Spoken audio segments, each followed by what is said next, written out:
So why did you choose marketing as a field? I mean, were you interested in? You mentioned that you got into entrepreneurship in college, but specifically, why did you choose marketing? Did you see Mhm. your natural talents fit in marketing side?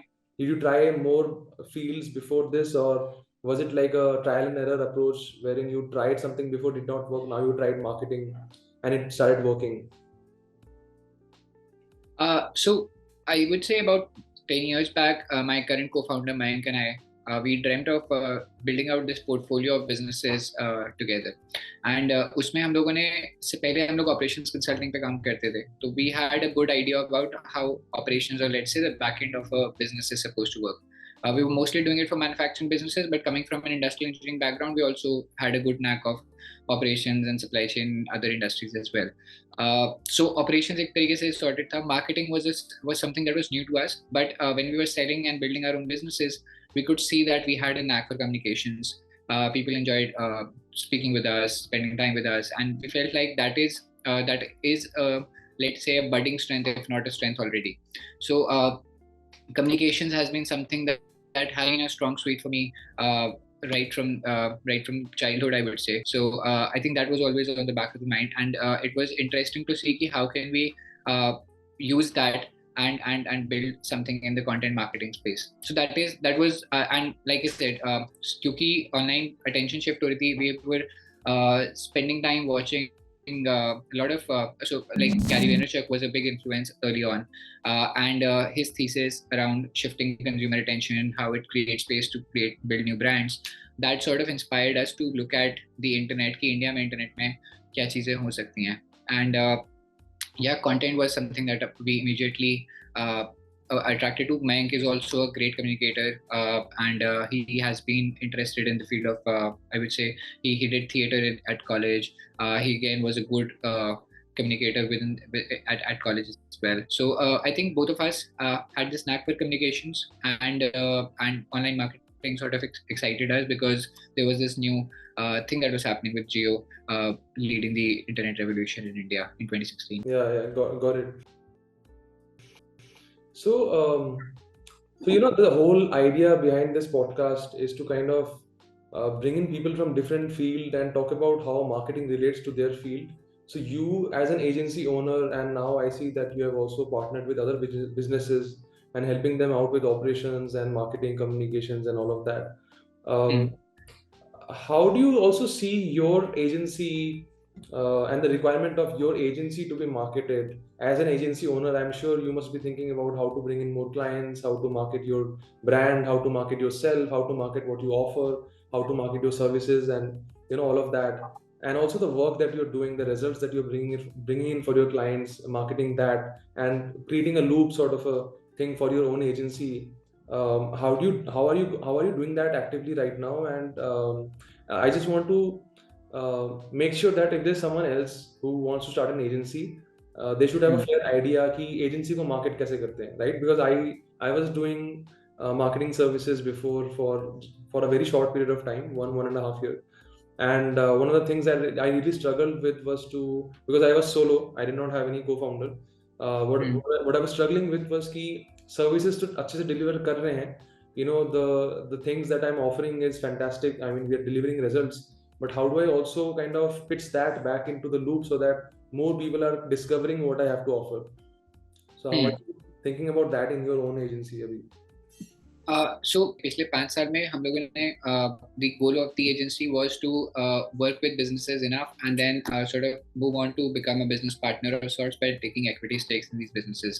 Now that business model, like starting from the grounds up, coming in as a marketing agency and then graduating into a shareholder, that thesis did not play out for a bunch of different reasons. I mean, the context is that during this period there was very limited, let's say, marketing that we were doing for the agency itself. We were mostly reaching out individually, doing social selling, connecting with people on LinkedIn, networking in general. There wasn't a defined marketing plan, so to say, because we weren't really out to work with anyone and everyone. It wasn't, let's say, a marketing agency business that we were necessarily building.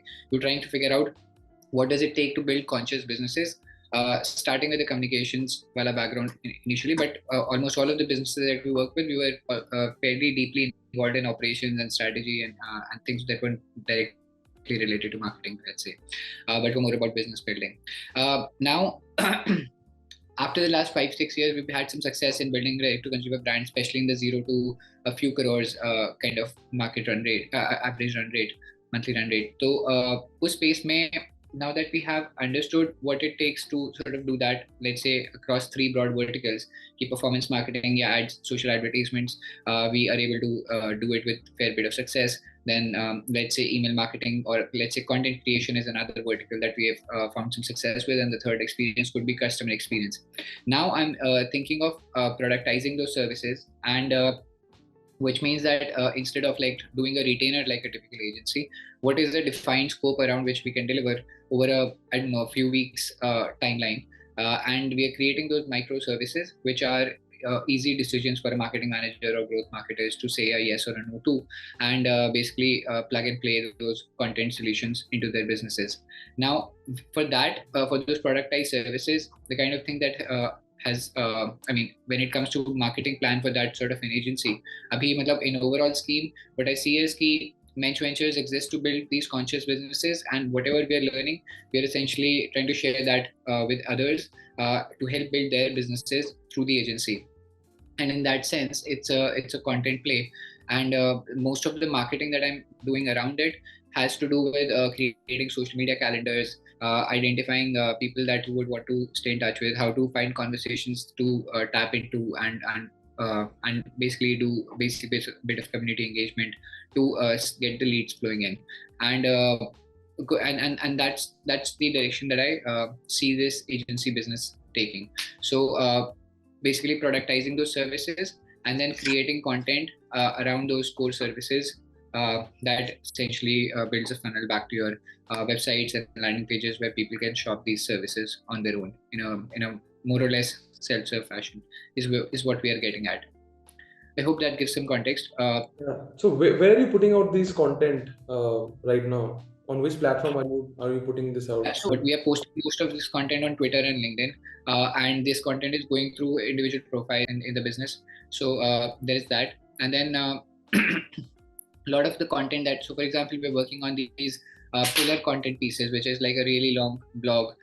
So we're putting that together. So a lot of this content also sits in Google Docs as we speak, and will roll out across LinkedIn and Twitter in the coming weeks. Got it. And you spoke about productizing your microservices. Can you touch upon that a little bit? So, for example, let's say you offer a service of social media marketing. Let's say you do marketing on social media. Now, how do you productize that for other businesses? Are you kind of... Yeah. I can give you a few examples. So, productizing the services is something that first caught my attention when I read Rework from Jason Fried. And I think there's another book by the name of Build to Sell, which does a very good job of showing how productizing a service like logo design might work. So in our case, in our context, let's say paid advertising is a strong suite, especially paid social advertising is a strong suite. Now, instead of running the whole ad account for a business, what we are proposing is that we'll deliver a set of campaigns that contains, let's say, आपकी क्या audience होगी, आपके क्या creatives होंगे. You receive that bundle, you plug that into your ads manager by yourself, and you basically see the results. So you're basically working with us as an agency on that specific scope of creating a campaign that has X number of audiences and Y number of creatives. Creators can vary depending upon की image है, video है, and this is how sort of I instead of the way we look at it कि पूरे value chain में, the पूरे ad management के value chain में the creative direction या communication का जो strategy थी कि campaign क्या होना चाहिए, किसको communicate करना चाहिए, क्या communicate करना चाहिए, that was the area which we enjoyed the most and we were able to deliver value the most. So I just took that piece out of the puzzle and try to look at कि इसके साथ supporting pieces क्या होते हैं. So for example, अगर मैं bundle बना के दे रहा हूँ, तो does the team have a marketing manager or a paid media buyer in house to sort of put that into place? So वहीं से फिर आपके पास target audience की segmentation होना शुरू हो जाती है कि that those are the businesses that we can work with. Another example is कि email marketing की services में, rather than managing the whole email marketing account, we could look at, let's say, abandoned user की sequences from browse abandoned to checkout abandoned. आपको क्या emails चाहिए होंगे आपके brand context में? So that email का bundle is a deliverable. So it's a tight scope. You have a clear in and out. That those are like some guiding principles to productize the services. And of course, like उसमें एक level पे ये है कि आप productization के level पे are you able to break down the job or break down the service into clearly definable work structures and then delegate it away to your teammates or freelance talent if you're working with them. So that's how I would summarize the process of productizing the service. Got it. Makes sense. This is very interesting. So great to hear that from you. And could you touch upon a little about the term that you used and the I think also you're kind of trying to differentiate yourself by saying that you only want to work with conscious brands and build conscious businesses. So what do you mean by conscious brands and conscious businesses? Can you explain that a little? Okay. When we started Mensch, and Mensch, the word means a person of honor and integrity. Now, conscious can mean a lot of things. Conscious basically means that you are more aware and you're operating with a higher sense of awareness. And in the and if you extend that definition, that roughly means that you have a purpose behind the brand, like or behind the business, that which goes beyond just selling products for the heck of it or making profits. There's a great line by John Mackey in the book which says that you need blood to live, but you do not live to make blood. And in that sense, money or profits is essentially blood for the organization that you need it to survive. But if you make that the whole point of existence, that's like a very I mean I cannot quite relate with that. So yeah, conscious capitalism essentially means that you have like a purpose behind the organization. The leaders there and the team there is operating with some sense of higher sense of awareness, which can extend into treating your employees well, which can translate into doing something for the society. So consciousness can pervade a business in several different manners. I would say if I use the conscious capitalism framework, it talks about one, you have a higher purpose behind the brand. Two, you have a stakeholder orientation. That is, you consider all of your customers, let's say larger society, suppliers, potential partners, and how do you sort of deal with that? How do you communicate with them effectively? The third is that the leaders themselves exhibit some sort of let's say self work or on being more conscious, on becoming better leaders, on being more empathetic for their employees, for their customers, things like that. So leaders who are interested in self development. So those are like four pillars that conscious capitalism sort of thrives on. It excites me to know and to sort of see the increasing number of businesses that are orienting themselves this way. Of course, like there is a lot of greenwashing and people who are like pretending about it, but I would still say like at least the conversation start.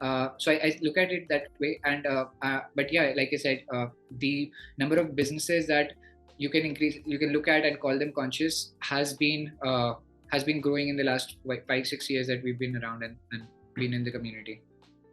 Yeah, and also there's this great talk by Simon Sinek, right, where he talks about how great leaders start from why, and they move to how and what. So that also, Yeah. I think people resonate with why you do what you do rather than how you do it or what you're doing. Yes. And it starts with a story. I think in that story they want to know why you're doing it. That makes a lot of sense. So yeah, cool. So Ash, like to conclude. Like what would you do differently as an agency owner if you were to start an agency again from scratch? Would you do anything differently than what you did so far? I mean, the way you started and the way you handled it. And the second is obviously like what do you see agency owners do in the market that you do not kind of resonate with, that you kind of think that could be done differently? Is there any message for agency owners that you would like to pass on? I mean, these are the two things that I was curious about to hear from you. No, I'm glad you asked that. I remember reflecting on the word agency itself. Agency is something that you're supposed to act as an agent. You're supposed to bring something to someone who needs it. And in that sense, I felt that agency ka bhi core purpose is about bringing those results or those additional knowledge to the brand owners. And how can I do that most effectively? So agency does not necessarily have to come in and take things over on a turnaround basis, and we basically take full mandates and encompassing mandates, something that is very typical in the agency world, where I mean, if you go to AFAX or other marketing publications, you would constantly see कि कैसे पूरा social media mandate या पूरा mandate उनको दिया गया. But I feel like as the world sort of grows, more remote work comes into picture, the talented folks start building substacks and creator businesses of their own. It will be difficult for agency. It will increasingly get difficult for agencies to retain good talent. And in that case, if you can come in and make strategic initiatives or strategic interventions in some cases, so more productized services, I think, is the future. So productizing services around things that you can uniquely do and bring to the system, and offer, let's say, in that sense, business the agency to run profitable ads, is something that I would rather focus on, instead of let's say कि मेरे पास कितने number of clients हैं, या कितना बड़ा mandate है, या मैं कितना बड़ा ad spend manage कर रहा हूँ. That becomes sort of instead secondary. So what I would do differently is I would, instead of doing blanket retainers, I would productize my services more. I would focus on SOPs and delegation right from the get. I would ping like I would say hinge my or let's say anchor my prices around the benefits that it is delivering. But yeah, if you really put your mind to it, I think a lot of it can be built into the business model. And I'm trying some of it with the agency business on my own. Let's see how this sort of pans out. But yeah, these have been my few takeaways: to productize more, to think of clear scopes, use that scope to define clear SOPs and onboard team members around that, and generally focusing on things that you can uniquely bring to the business without necessarily taking away the function from them. So that's how I would summarize.